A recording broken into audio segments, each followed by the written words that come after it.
Assalamualaikum warahmatullahi wabarakatuh. Salam, Om Swastiastu, Namo Buddhaya, salam kebajikan bagi kita semua. Perkenalkan, saya Rania Jasmine Aiman Sejais akan menyampaikan materi mengenai Pancasila sebagai sistem etika dari mata kuliah Pendidikan Pancasila kelas 24 yang diampu oleh Bapak Bambang Sujarnako. Kali ini, saya akan membagi materi menjadi 5 bagian, yaitu yang pertama adalah pengertian etika, yang kedua adalah konsep dan pengertian Pancasila sebagai sistem etika, yang ketiga sumber-sumber mengenai Pancasila sebagai sistem etika, yang keempat dinamika Pancasila sebagai sistem etika, dan yang kelima tantangan Pancasila sebagai sistem etika.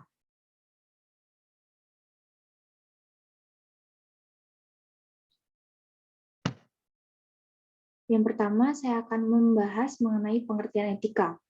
Di sini berkaitan dengan suatu adat istiadat dan atau kebiasaan hidup diri seseorang ataupun masyarakat. Lalu etika merupakan bagaimana manusia harus hidup baik sebagai manusia, sehingga etika dipahami sebagai suatu ajaran yang berisikan perintah yang harus dipahami karena tindakan tersebut baik dan benar, dan larangan yang harus dihindari atau tidak dilakukan karena tindakan tersebut salah. Lalu pembahasan materi yang kedua, yaitu konsep dan pengertian Pancasila sebagai sistem etika. Pada sila pertama, nilai ini bisa dikatakan sebagai suatu nilai yang tertinggi karena menyangkut nilai yang bersifat mutlak. Seluruh nilai kebaikan diturunkan dari nilai ini, yaitu nilai ketuhanan. Suatu perbuatan dikatakan baik apabila tidak bertentangan dengan nilai, kaidah, dan hukum-hukum dari Tuhan.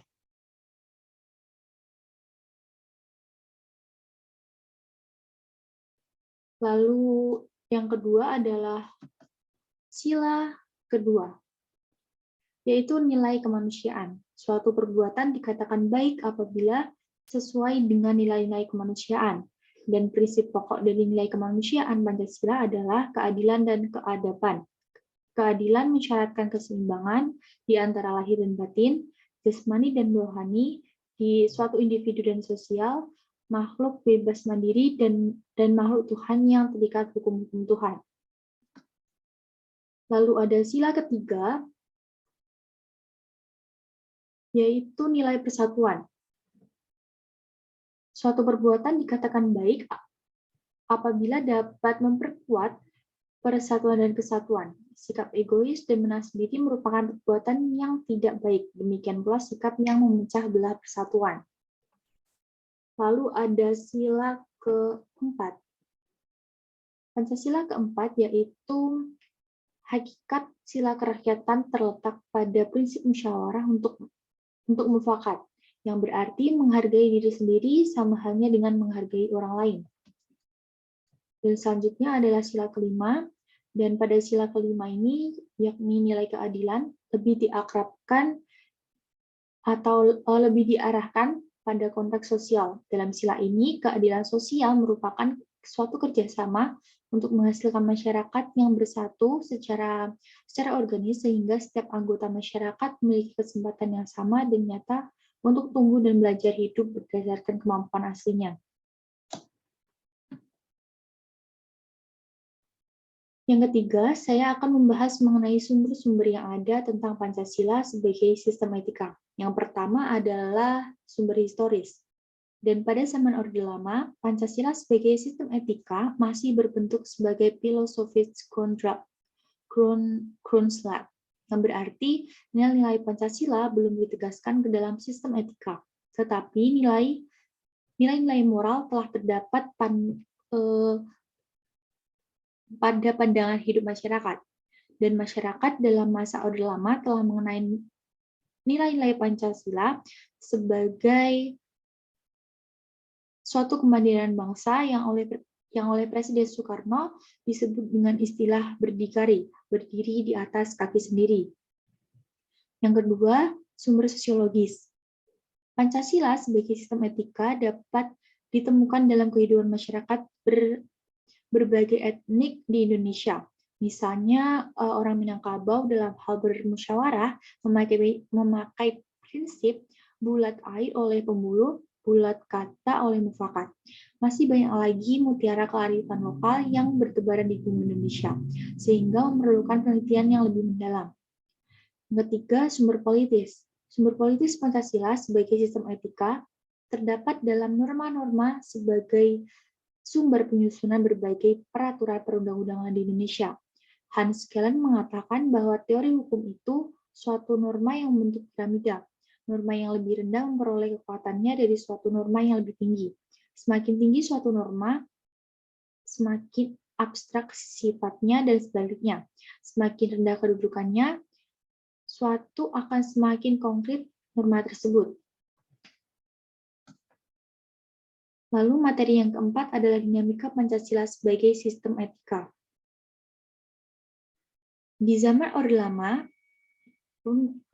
pemilu diselenggarakan dengan semangat demokrasi yang diikuti banyak partai politik, tetapi dimenangkan 4 partai politik saja, yaitu Partai Nasional Indonesia, Partai Muslim Indonesia, Partai Nahdlatul Ulama, dan Partai Komunis Indonesia. Zaman ini dituding bahwa pemilihan umum pada zaman Orde Lama dianggap terlalu liberal karena pemerintahan Soekarno menganut sistem demokrasi terpimpin yang cenderung otoriter. Lalu ada zaman Orde Baru.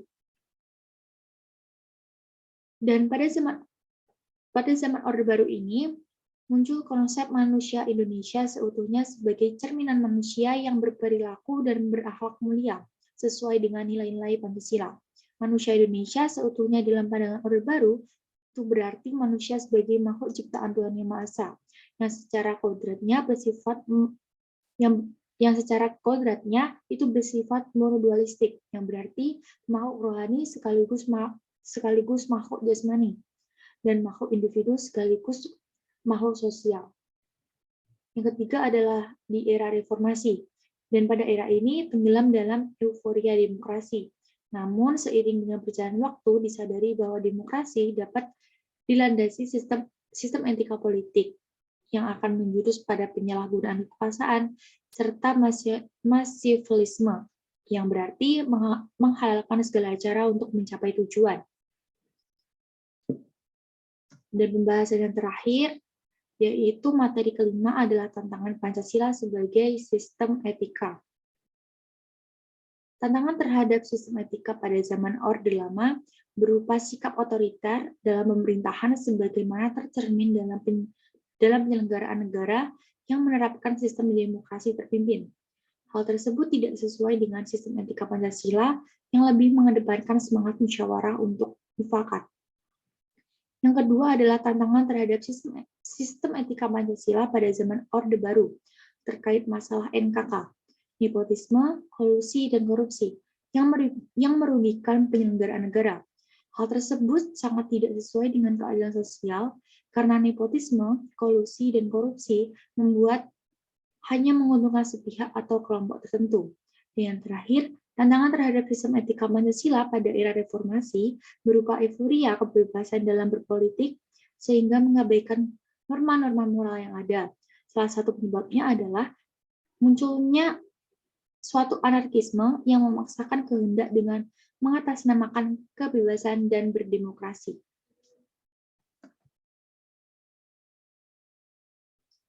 Sekian penjelasan materi mengenai Pancasila sebagai sistem etika. Jika ada kurangnya, saya mohon maaf. Wassalamualaikum warahmatullahi wabarakatuh.